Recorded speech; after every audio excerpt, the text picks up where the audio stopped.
If you're like me, you always wonder what product is the best, which product provides the most strength as far as glues are concerned, and it can be pretty frustrating to take the time to glue something and usually you have to wait for it to cure for a day or two, and then after you've waited all that time, it fails. That's extremely frustrating, and also you've spent money, and so there's probably a waste of money that you've experienced. Tens of millions of dollars are being spent every year on different types of glues and epoxies. Well, obviously I don't have the time to test every one of these, but I did pick out some of the top brands out there, and today we're going to find out once and for all which one of these glues are the best. The products I'll be testing include Weld's Extreme Heat, the KwikWeld, the original formula, Devcon plastic steel, Loctite, and Gorilla. So if you're trying to figure out which epoxy is the best, you might want to watch today's video. One of the most critical steps anytime you're trying to use a glue or an epoxy is surface preparation. If you don't prepare the surface properly, it's not realistic to expect the epoxy to stick. So the first thing I'm going to do is work with this old rusty piece of angle iron and knock all this rust off and have a really good clean surface for the test.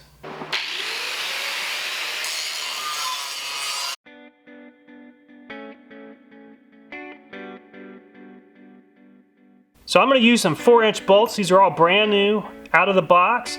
And to make sure the surface has something to stick to, I'm going to go ahead and sand the end of this bolt. Every single one of them are going to get sanded before the test. I'm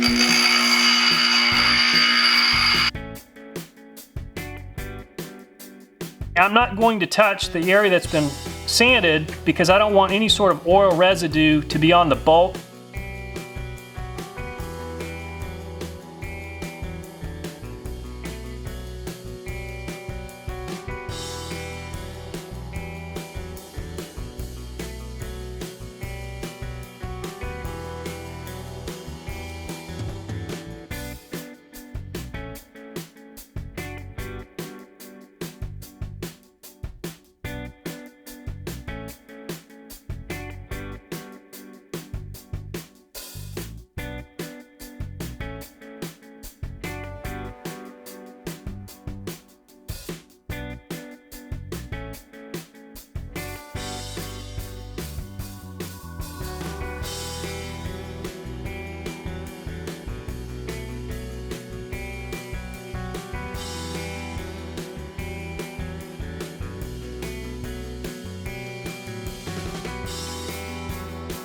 Some have commented that KwikWeld is not as strong as the original formula, so I'm very interested to find out which one of these is stronger.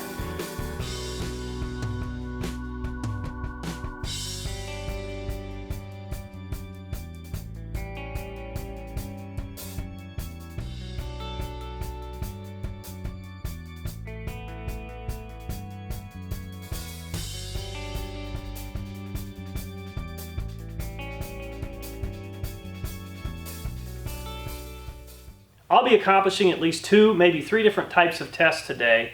I have 3 different opportunities to test the strength of these epoxies, and I want to really just do 2, but I made a 3rd one just in case I make a mistake. The first 2 that I want to run for sure includes first the downforce, the gravitational force, and I've got the 2.5 pound weight all the way up to a 25 pound weight. The second type of test is twisting motion. And for that, I have a torque wrench. This is uses inch pounds. This goes from 0 up to 200 inch pounds. I have a much larger torque wrench if we need to go to foot pounds. We'll soon find out what we need to do. So what we'll do first is use these sets of weights to determine which epoxy is the strongest for downforce. So the first test I'll be running is the downward test. As you can see, I've got 2 nuts here that are already on this bolt. The first nut is all the way to the inward position as far as it'll go. The second one is about a 1/4 inch out. And so what I'll be doing is applying the weight precisely between these 2 nuts to make sure on each of these bolts that the downward force is applied at the exact same distance from the base all the way out to the same point. Because when it comes to physics, every little bit makes a huge difference as far as how much torque is applied to the end of this, and it's just not a fair test if I'm off by even 1/8 of an inch. The second test I'll be running is the twisting force. So you can see I've got 2 nuts on this bolt, and as I twist, this is going to break free at some point. And the third bolt is just in case I mess up one of these 2 tests. I have another test in mind, but I won't even use it if I don't get through these first two tests properly. The first test I'll be running includes using a 2.5 pound, and this chain probably weighs maybe a 1/2 pound, and I'll be applying the weight for approximately 10 seconds. The first up is Weld, the Extreme Heat. Go. All right, that didn't hold at all. That's extremely weak.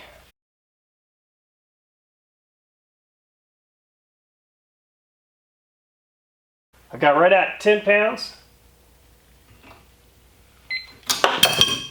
Okay, the KwikWeld just failed. 12.5 pounds. Up first is the Weld original.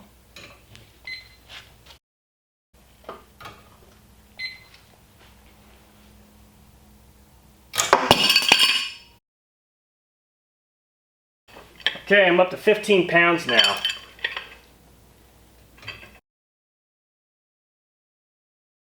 $17.5 pounds.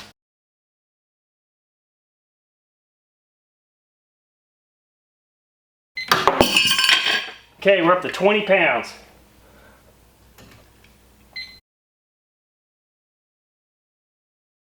Okay, 22.5 pounds.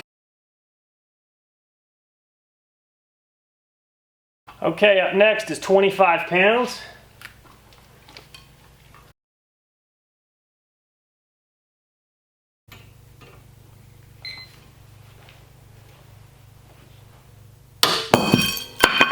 $27.5 pounds.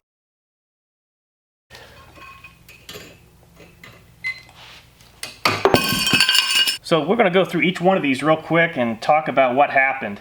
The first one's Extreme Heat. All I can say is it doesn't appear that the Extreme Heat has very good adhesive properties. This stuff's very hard and brittle. As you can see, it just sort of breaks away. It's almost like a concrete mortar of some sort. It's just very, just a hard surface that doesn't seem to bond very well. One thing I've noticed about these Kwik epoxies is that they are not bonding to the surface. As you can see, there's bare steel, and this steel was ground really coarsely. I mean, this stuff, the epoxy should really bond well with this, but none of the Kwik epoxies did a very good job bonding with the material. Weld won this competition, and what's interesting about the Weld, as you can see, it stuck very well to the material, to the surface that we were trying to have this bolt stick to. And so that's the key. The epoxies such as Devcon and Weld, because they are slow to dry, it seems as though they did a much better job of actually bonding to the steel compared to the Kwik epoxies. I can't really tell much of a difference between Loctite and the KwikWeld. Both of them did the exact same thing. They just didn't stick to the steel. Okay, Devcon, a lot like Weld, did a terrific job of sticking to both the bolt as well as the steel. In fact, as you see, there isn't very much steel exposed. What you see is traces of epoxy everywhere. And what that means is that the epoxy is breaking free from itself and not breaking free from the steel. This is exactly the best case scenario, is that you want the epoxy to have the strength to bond to whatever two pieces of steel you are trying to piece together. So Gorilla actually did a better job than I thought it would for a quick drying epoxy. It did okay. As you can see though, it did not stick to the steel. It broke free, and just like the other two Kwik epoxies, the problem is it just doesn't have the sticking power to the steel. I'm glad I went ahead and put 3 bolts in, because I accidentally just bumped this Weld Extreme Heat, and I barely bumped it and it broke free. So I'll be using a torque wrench that's for inch-pounds, and I've got this set at right at 5 inch-pounds of torque. So it's a very low torque setting right now. None of these epoxies should fail with 5 inch-pounds. We'll see how this one does. Okay, it just failed. Just broke. I didn't even get 5 inch-pounds of torque. 100 inch-pounds.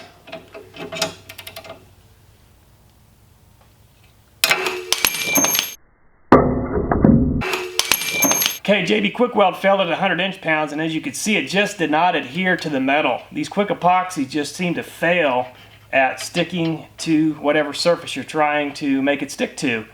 This was a very clean surface. It did not have any oily substances. The regular 24-hour type epoxies are doing a very good job at bonding to this steel. Okay, we're at 105.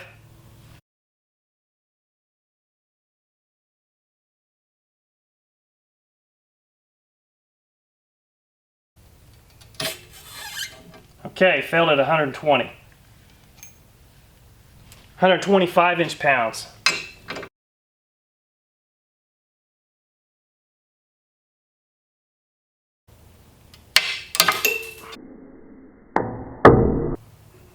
Okay, JB Weld just failed at 185 inch-pounds. 200 inch-pounds. So what I find interesting is the way that JB Weld failed compared to Devcon. Devcon proved to be a little bit stronger, but in the twisting test, if you'll notice, the JB Weld, it just seemed as though it failed around the bolt, and that the JB Weld is just a little bit more pliable or a little bit more flexible. Devcon, on the other hand, is just very brittle. It's a very hard plastic. And this isn't necessarily bad, it just depends on the application. Okay, the next test, we're only going to test the JB Weld Original, Loctite, Devcon, and Gorilla. Unfortunately, the JB KwikWeld snapped free, the bolt that I would have used to test this, but to me it doesn't really matter because JB KwikWeld has not proven itself to be as competitive as the others that are left. But what we're going to do is just measure the ability of these epoxies to absorb a pure shock. The impact of me dropping a weight, so it's just going to basically be about a 1 1/4 inch drop.